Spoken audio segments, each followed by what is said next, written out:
Hi, and welcome to episode 3 of our stewardship series. Welcome to the final episode in our season of stewardship giving videos. I'm Dan Michalko. Charlie Anderson is here. Charlie is on the stewardship committee and has a very, very deep interest in this succeeding. I think we all do, actually, because we have a new vision for the church. And stewardship is critical in making any vision happen, much less this one. Charlie, why don't you recap what the vision is now? Well, as Pastor Dave has shared, and you've probably seen and read several times over, the vision for the church this year is to be the visible community church, faithfully nourishing all in God's grace. And what that means is being out there in our community and really standing up proud in the hopes not that people would recognize us, but say, hey, what is it about those people? Why are they doing this? And maybe they'll come see and find out a little bit more and find out that the reason that we do it is because God tells us to, share his love with the community around us. Well, what is the overall goal again? Recap that for this stewardship campaign. Well, going back just a little bit, if you remember last year's stewardship campaign, we kind of came at you with a laundry list of here's a lot of things that we'd like to be able to do. This year, we've got some things that we absolutely have to do. It's not a wish list. It's not a sure would be nice. It's things that have to be taken care of. And included in that is some much needed building maintenance in the older end of the building, but particularly rooms and entrances that are used for Bold and for the community groups that come in, like Scouts and like our partner church, New City, who comes in and uses that end of the building. Just some work that really needs to get taken care of. We're also really wanting to double down and make sure that we're doing things the right way. So continuing the excellence in ministry that we've all become used to. And there's some parts that we have to add to the budget to do that. And lastly, when the council sat down and talked about it, we kind of challenged ourselves.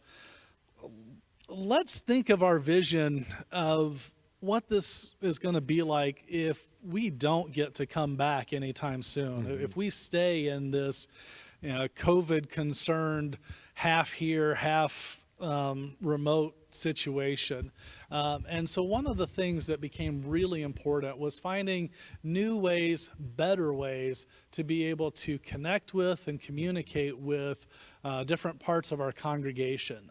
Well, the specific figures, because you kind of have a tripod of support issues that we need to go through. So 3 things, 3 ways that your gift and stewardship can help broadly. 1, strengthen our community connections. And you're estimating that's about $6,000. What do you mean by strengthen community connections?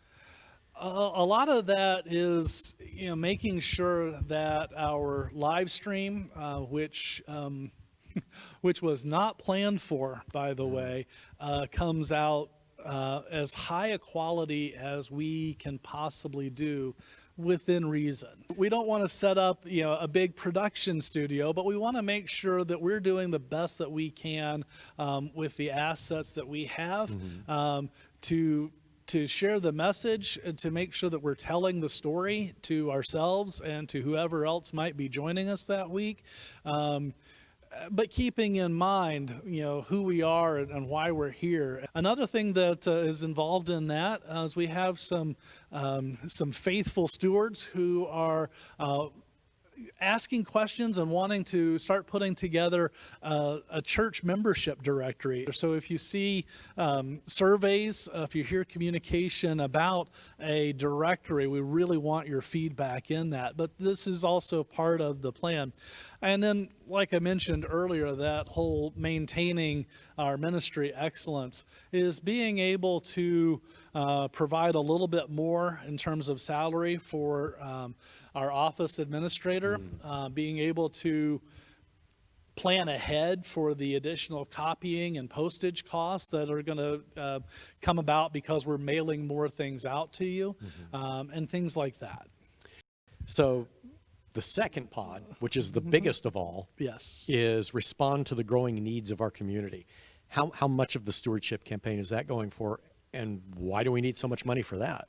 Well, it's $26,000, and the reason that it's so big is we have really some much needed, overdue maintenance issues that that don't just need to be taken care of, they have to be taken care of. On Monday nights for Bold, you can see that there's literally a stream of cars driving through our parking lot, making a loop of the big L shape for usually about an hour. And we're currently distributing food from under the awning of the chapel, under the eaves of the chapel.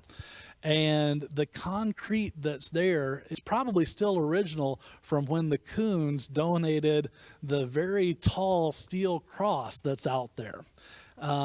And so it's starting to deteriorate and starting to crumble and crack in certain places, and it's pretty soon going to be a hazard. Yeah, it's kind of going back to gravel and powder form. It is. And so we want to take care of that, not only for the appearance of the building, but mostly for the safety and care of our volunteers who are coming in for ministry. The other thing is that the air conditioning unit in room 6, or the food pantry room, it died this year. And unfortunately, it died during a period of time when we weren't in the building all the time to know that it was dead. And also during a period of time when it wasn't as easy to get maintenance done, nor did we have a budget for the number that came back to us. So COVID and budget. COVID and budget combined. So we need to get that taken care of. I have made a firm promise to Gail Ngosi and Karen Van Vliet that when spring comes, the air conditioning will come on with it. So the food won't immediately wilt as soon as it goes into or the room. the volunteers or the either. Volunteers. Yeah, exactly. But again, that room, when life is normal, our guests go through that area and they use that room. And this also affects part of the some of the other ministries, the other organizations that come in and use our building. Well, and to give that some perspective too, to break it down, $26,000 sounds like a lot of money, because it is. It is. But when you break it down into pieces, there are a lot of us as members of RELC. And if you increment that down by the week, right, $26,000 for the year, that's an increase of giving of only $500 per week. So if you look at it on a weekly basis, it's not that much. And we're not asking for one person to foot an extra $500 every single week. But that's just the importance of it. If we're all giving a little bit extra every week, that could be another $5 or $10 a week out of each of our individual donations. And then we've got the $26,000 if we can commit to that. Yeah. So when you spread it all out amongst all of us, the bill isn't that much. And I just wanted to emphasize that. Sure. Don't get blinded by the total. It's what your part can be, and that's not that much. And again, something that isn't that much is the third tripod. My notes say grow in our own discipleship is only $3,000. So how do we grow in our own discipleship? Are you talking we buy more Bibles to read? What is that? Yeah, so as we started off our campaign last year, we started with a brand new mission statement, which was welcome all, tell the story, grow as disciples. And grow as disciples is, sometimes it's the forgotten third one. It's like, oh yeah, we did say we were going to do that. And each time that we baptize an infant, we talk about raising them up in the ways of the church and supporting them and their parents in that. And yeah, sometimes we forget about that. And we definitely forget about the resources it takes to do that. Right. Yeah.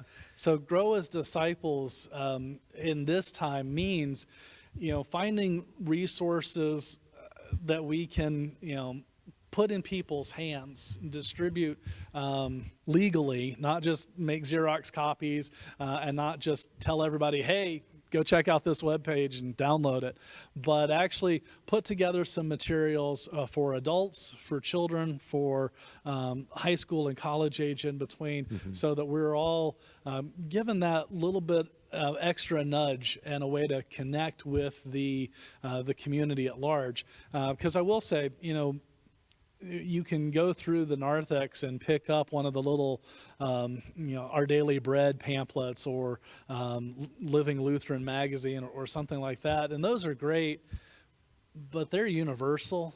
I mean, they're written for everybody, and these are actually going to be put together with our congregation in mind. And with the needs that we have or the issues that we're seeing and that we want to focus on. And also in that is support of our other ministries. So just as you faithfully support the church then in turn faithfully supports other bodies like the Southern Ohio Synod, the ELCA, Jacob's Porch, First English, and many others. So we want to be able to grow as disciples in that way as well, being able to take from the abundance that God has given us and be able to provide to others who are in need. By the time this becomes readily available, you either will have received or will shortly receive a packet in the mail that has a brochure in it that some of the images that we've been showing in this that Dan's got there, and with it a letter and a statement of intent card. And November 1st is what we're calling Generosity Sunday. We're going to present those cards during a special part of the service on November 1st. But for those of you who are watching online, don't feel left out. There's a form at relc.org. You'll see a Stewardship 2021 button that you can click and get to the information, including an online card to fill out and submit. And really those statement of intent cards, as it's been said before, but it bears repeating, they're really vital for our church council and our finance team to go through and determine exactly what resources we expect to have available for the coming year, so that we can know if there's adjustments to the plan that are going to have to be made. And I realize that there's still a lot of uncertainty that's going on here, because we started this in March and we said in 6 weeks, it's just going to be 6 weeks, longest 6 weeks ever. But things may be uncertain for you, and that's okay. My encouragement to you would be, pray about it. If God gives you a number, put that number down and don't doubt it. 104.9 radio station, one of their thoughts of the day this week was, don't dig up in uncertainty what you've planted in faith. So if you're looking at that number and you're not quite sure how it's going to work out, it's okay. We are confident that God is faithful and will provide for what he has in mind for us as a congregation and for us as individuals. And if something happens during the course of the year and you realize that hey, my circumstances are different, that is absolutely fine. You can contact the church office or myself or Debbie Lockman. Let us know so we can make that adjustment. And I can also assure you that somebody else is going to have the opposite situation where they're able to provide just a little bit more than they thought they would. And it's all going to balance out, because this is not RELC's plan. This is God's plan for our community, and we're just, we're the hands that are delivering it. So as you fill that out and submit it on November 1st or the week to come, we look forward to that. In fact, so much so that we have a challenge gift that's been promised at this point. If we last year we had 56 cards returned. Or this year, if we can hit 67, that's 11 more cards, then we have a challenge gift of $500 that'll come in. That'll take that $36,000 and knock 500 of it off right off the top just by bringing in those cards. That's 1 week's worth right there. It's pretty close, right? So I really appreciate you taking the time to consider that and turn those cards in. And like I said earlier, this year it's really vital because this is not a wish list of ministry initiatives. These are vital, need to be taken care of right now initiatives. And we know and trust that God is faithful to provide, that you will faithfully provide, and we thank you for that. Thanks so much.